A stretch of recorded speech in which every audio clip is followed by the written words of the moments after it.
Another example of that on the betting is not only owning the sports teams. We've recommended Atlanta Braves.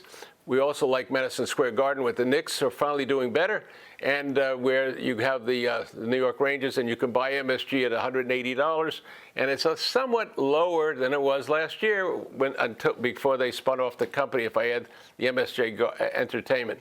So those are some of the areas that we like and we continue to like.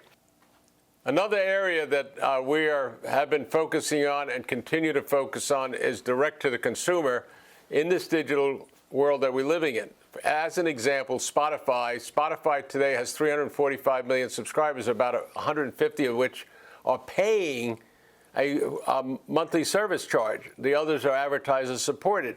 And so when we look at that company, we own shares of Vivendi, we own shares of Sony, and we own shares of Warner Music because they're the ones that have recordings and music publishing, and they get a revenue from them under the Modern Music Act and the various reforms that are taking place that is rising exponentially. The second part would be obviously Netflix, and Netflix has 200+ million subscribers.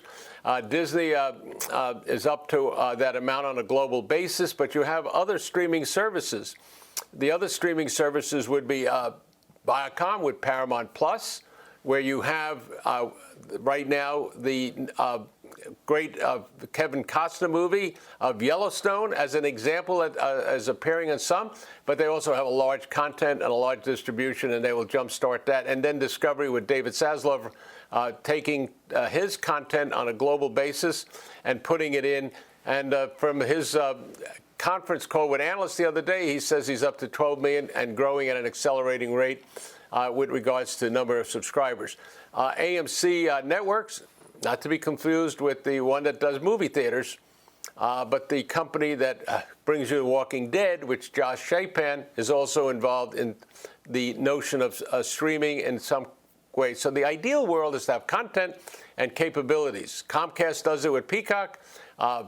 Disney does it with their own studios. And so we're looking at these companies, just to give you an example, you have 3 or 4 like Disney, Netflix, and $250 billion market cap. You have Paramount, which is Viacom. Viacom has 600 million shares selling at $60. That's $336 billion with $14 billion of debt. So you got $50 billion. So what is Sherry going to do? What is Bob Bakish going to do as they run this and position CBS and Viacom in the ecosystem that they want? And David Zaslav probably has about 600 million shares out. Maybe it's 550. And his stock is selling around $50, 25 billion market cap with about 13 billion of debt. So the notion of streaming in music and their ecosystem suppliers, the notion of content and delivery, I think this direct to the consumer will stay with us even after, if in fact the pandemic unwinds the way we hope it does. Another one is the companion pets. I mean, you know, we worry about whether or not I'm going to continue to go in front of a mirror with Lululemon when the pandemic is behind us and we can back and socialize it. Do we care about DoorDash? Do we care about? But I don't think we care about the fact we do care about our companion pets, our companion dogs, our companion cats, our companion horses. We will continue to nurture and feed them. So this entire area that we've identified close to 7 or 8 years ago, which was accentuated when Blue Buffalo was taken over by General Mills, remains, in quotes, an area of above average interest. Bottom line, the overall stock market will do okay for the first half of the year. It'll wait for the infrastructure bill to help the first half of 2022, and then the market will have discounted some of that if interest rates start rising. And from my point of view, then where do we go? We are looking to earn returns for your clients by those that have invested in us by picking stocks bottoms up, companies that we talked about in the past in infrastructure, companies that we talked about with regards to the broadband speeds, companies that we talked about in online gambling.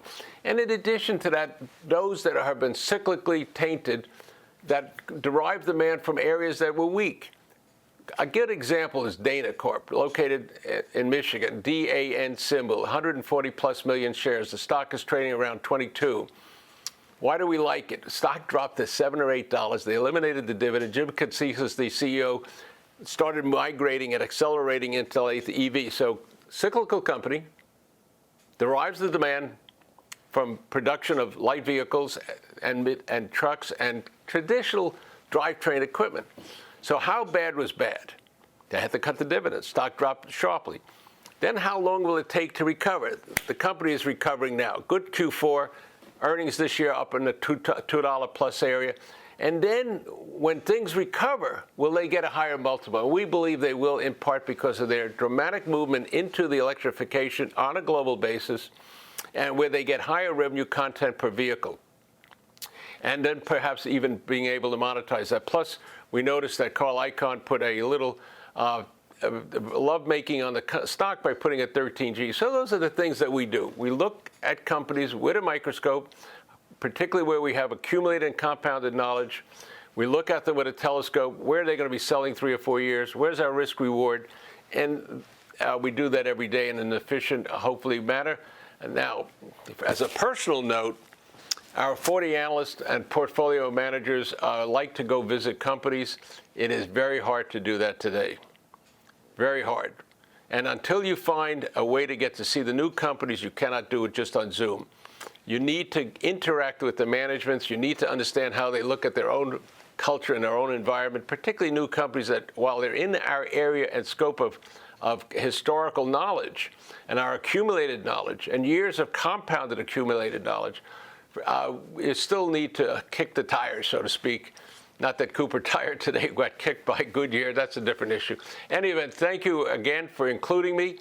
Hopefully everyone will stay safe, and we see each other next year at this conference. And Gabelli Funds will be looking forward to being a very active sponsor. So have a good day, earn a return for your clients, and keep thinking about us in the areas that we like and the areas that we have core competency.